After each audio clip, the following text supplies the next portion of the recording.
চাঁপাইনবাবগঞ্জে খালেদা জিয়ার মাগফিরাত কামনায় বিশেষ দোয়া মাহফিল। আলী হোসেন, চাঁপাইনবাবগঞ্জ প্রতিনিধি। এর পাঠানো তথ্য ও ভিডিও চিত্রে বিস্তারিত দেখুন প্রতিবেদনে। চাঁপাইনবাবগঞ্জে খালেদা জিয়ার মাগফিরাত কামনায় বিশেষ দোয়া মাহফিল। জাহিদুল ইসলাম। এর পাঠানো তথ্য ভিডিও চিত্রে দেখুন বিস্তারিত প্রতিবেদনে। সাবেক প্রধানমন্ত্রী ও বিএনপি চেয়ারপারসন বেগম খালেদা জিয়ার আত্মার মাগফিরাত কামনায় চাঁপাইনবাবগঞ্জে বিশেষ দোয়া মাহফিল অনুষ্ঠিত হয়েছে। সদর উপজেলার গোবরতলা ইউনিয়ন বিএনপির আয়োজনে সোমবার 5 জানুয়ারি বিকেলে মহিপুর কলেজ মাঠে এই দোয়া মাহফিল হয়। এর আগে সংক্ষিপ্ত আলোচনা সভায় বক্তব্য রাখেন বিএনপি নেতৃবৃন্দ ও আলেম ওলামারা।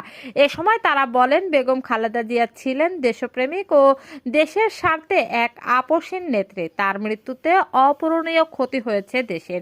চলমান এমন অস্থিতিশীল পরিস্থিতিতে তার মতো দেশপ্রেমিকের প্রয়োজন। বক্তারা তার জীবনী নিয়ে আলোচনা ও তার জন্য সকলের দোয়া প্রার্থনা করেন। দোয়া মাহফিলে উপস্থিত ছিলেন বিএনপি চেয়ারপারসনের উপদেষ্টা ও চাঁপাইনবাবগঞ্জ 3 আসনে বিএনপি মনোনীত প্রার্থী সাবেক এমপি হারুনুর রশিদ, জেলা কৃষক দলের আহ্বায়ক ও সদর উপজেলা পরিষদের চেয়ারম্যান তৌসিকুল ইসলাম তসি, সদর উপজেলা কৃষক দলের সদস্য সচিব ও গোবরতলা ইউনিয়ন পরিষদের সাবেক প্যানেল চেয়ারম্যান তাসেম আলী সহ বিএনপি ও এর সহযোগী সংগঠনের বিভিন্ন স্তরের নেতাকর্মীরা।